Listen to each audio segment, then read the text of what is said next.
महर्षि पतंजलि योग सूत्र में कहते हैं स्थिर सुखम आसनम, अर्थात वह स्थिति जिसमें आप लंबे समय तक सुखपूर्वक बैठ सकें उसे आसन कहते हैं।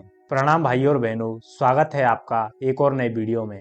आज हम इस वीडियो में पद्मासन के बारे में बात करेंगे और जानने का प्रयास करेंगे कि इसकी सही विधि क्या है, इसकी सावधानियां और लाभों के बारे में भी बात करेंगे। अगर पद्मासन के अर्थ की बात करें तो पद्मासन का अर्थ होता है कमल आसन। इसे इंग्लिश में लोटस पोज भी कहा जाता है। पद्मासन का उल्लेख हमारे हठयोग के प्रमुख ग्रंथ शिव संहिता में भी देखने को मिलता है, जिसके रचयिता स्वयं भगवान शिव माने जाते हैं। इसके अलावा स्वामी स्वात्माराम हठयोग प्रदीपिका तथा महर्षि घेरंड संहिता में भी इसका उल्लेख करते हैं। अब हम इसकी विधि के बारे में बात करते हैं। तो सबसे पहले मैं आपको इसे करके बताऊंगा। इसके बाद हम इसके अलाइनमेंट के बारे में बात करेंगे, अर्थात इसे कैसे किया जाता है और आपको कौन सी गलतियां नहीं करनी है उसके बारे में बात करेंगे। पद्मासन को करने के लिए सबसे पहले आपको अपने पैरों को इस प्रकार से आगे की ओर फैला लेना है। बड़े आराम से फैला सकते हैं। इसके बाद अपने दाएं या फिर बाएं पैर को आप जिसमें भी सहज हैं उसका प्रयोग कर सकते हैं। मैं अपने दाएं पैर का प्रयोग करूंगा। अपने दाएं पैर को घुटने से मोड़ते हुए इस प्रकार से बाईं जंघा पर रख लेंगे और इसी प्रकार से अपने बाएं पैर को घुटने से मोड़ते हुए इस प्रकार से अपनी दाएं जंघा पर रख लेंगे और गर्दन और रीढ़ की हड्डी को सीधा करते हुए हाथों को ज्ञान या फिर चिन्ह मुद्रा में इस प्रकार से रखेंगे और आंखों को बंद करते हुए इसका अभ्यास करेंगे।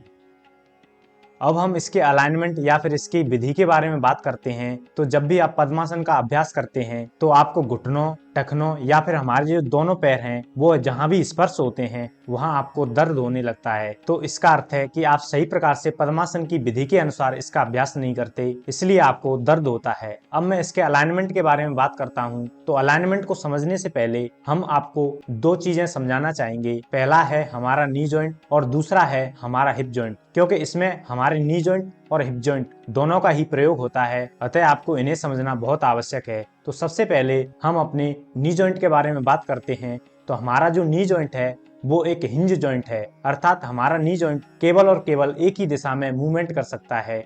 जैसे हमारा जो नी जॉइंट है वो केवल और केवल इस प्रकार से आगे और पीछे मूवमेंट करता है। इसी प्रकार से हमारा जो एल्बो जॉइंट है वो भी एक हिंज जॉइंट है, अर्थात ऊपर की ओर इस प्रकार से गति कर सकता है। इसे आप पीछे की ओर नहीं ले जा सकते। दूसरा है हमारा हिप जॉइंट। हमारा हिप जॉइंट एक बॉल और सॉकेट जॉइंट है, अर्थात हमारा हिप जॉइंट आगे की दिशा में मूवमेंट कर सकता है, पीछे की, दाएं भी और बाएं भी। इसी प्रकार से हमारा जो शोल्डर जॉइंट है वो भी हमारा एक बॉल और सॉकेट जॉइंट है। जैसे इससे हम आगे भी मूवमेंट कर सकते हैं, दाएं भी कर सकते हैं और बाएं भी और पीछे भी कर सकते हैं। इसी प्रकार से हमारा हिप जॉइंट भी एक बॉल और सॉकेट जॉइंट है। इनको समझना आपके लिए बहुत ही आवश्यक है, क्योंकि इनका प्रयोग हम पद्मासन के समय करते हैं। हम नी जॉइंट और हिप जॉइंट दोनों का ही प्रयोग करते हैं। तो जब भी आप पद्मासन का अभ्यास करते हैं तो इस प्रकार से आप आगे पैरों को फैलाते हैं, बड़ी आसानी से फैला सकते हैं। इसके बाद जब भी आप अपना पैर मोड़ें तो आपको ये ध्यान रखना है, जब भी आप अपना पैर मोड़ते हैं जो आपकी काफ मसल और थाई मसल के मध्य जो गैप है उसको आपको बिल्कुल ही कम करना है। इस प्रकार से आपको बिल्कुल गैप को कम करते हुए इस प्रकार से रखना है। फिर आपको सीधा उठाकर इस प्रकार से जंघा पर नहीं रखना है।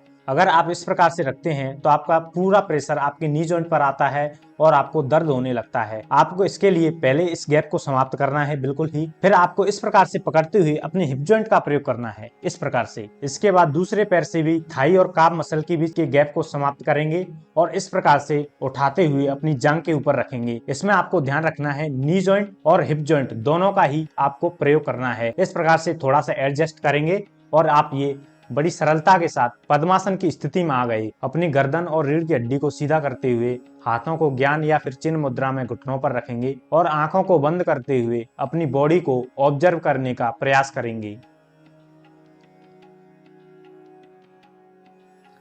पद्मासन का अभ्यास कम से कम आपको 5 से 10 मिनट तक जरूर करना है। अगर आप बताई गई विधि से इसका अभ्यास करते हैं तो आपको किसी भी प्रकार की कोई दिक्कत नहीं होगी और आप बड़ी आसानी से इसका अभ्यास कर सकते हैं। अब हम इसके लाभों के बारे में बात करते हैं। तो पहले स्थान पर आता है जो भी लोग ध्यान का अभ्यास करना चाहते हैं, वे पद्मासन में बैठकर इसका अभ्यास कर सकते हैं, क्योंकि पद्मासन में ध्यान लगाना बहुत ही उपयोगी माना जाता है तथा पद्मासन स्थिरता एवं शांति के साथ सफल ध्यान का एक प्रथम सोपान माना जाता है। दूसरे स्थान पर आता है पद्मासन हमारी प्राण ऊर्जा को मूलाधार चक्र से सहस्त्रार चक्र तक अच्छी प्रकार से प्रभावित करता है, अर्थात उसे ऊर्ध्वगामी करता है, जिससे हमें एक सकारात्मक ऊर्जा की प्राप्ति होती है। तीसरे स्थान पर आता है पद्मासन हमारे स्पाइन के निचले भाग या फिर लोअर बैक में दबाव डालता है, जिससे हमारा नर्वस सिस्टम रिलैक्स होता है और हमारी पेशियां तनाव रहित होती हैं। चौथे स्थान पर आता है पद्मासन हमारी निचली मांसपेशियों को रिलैक्स करता है तथा पोषण प्रदान करता है, जिससे हमारे जो अंग हैं आमाशय इत्यादि में रक्त की पर्याप्त मात्रा में आपूर्ति होती है तथा यह हमारी जठराग्नि और पाचन तंत्र को मजबूत करता है। अतः ऐसे लोग जो कब्ज,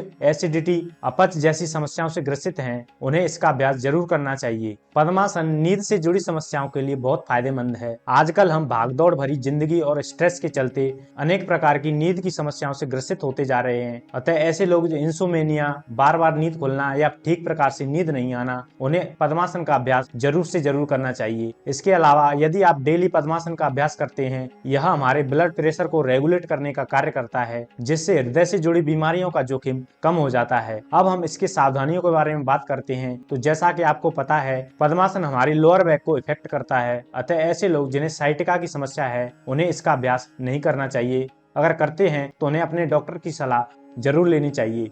दूसरा है ऐसे लोग जिनके घुटनों में चोट है या फिर इनकी हाल ही में कोई सर्जरी हुई है, उन्हें इसका अभ्यास नहीं करना चाहिए, क्योंकि इससे उनकी समस्या और बढ़ सकती है। तो भाइयों और बहनों, ये थी पद्मासन के बारे में एक महत्वपूर्ण जानकारी। यदि आपको ये वीडियो पसंद आया हो तो इसे लाइक करें और अपने परिवारजनों के साथ शेयर जरूर करें।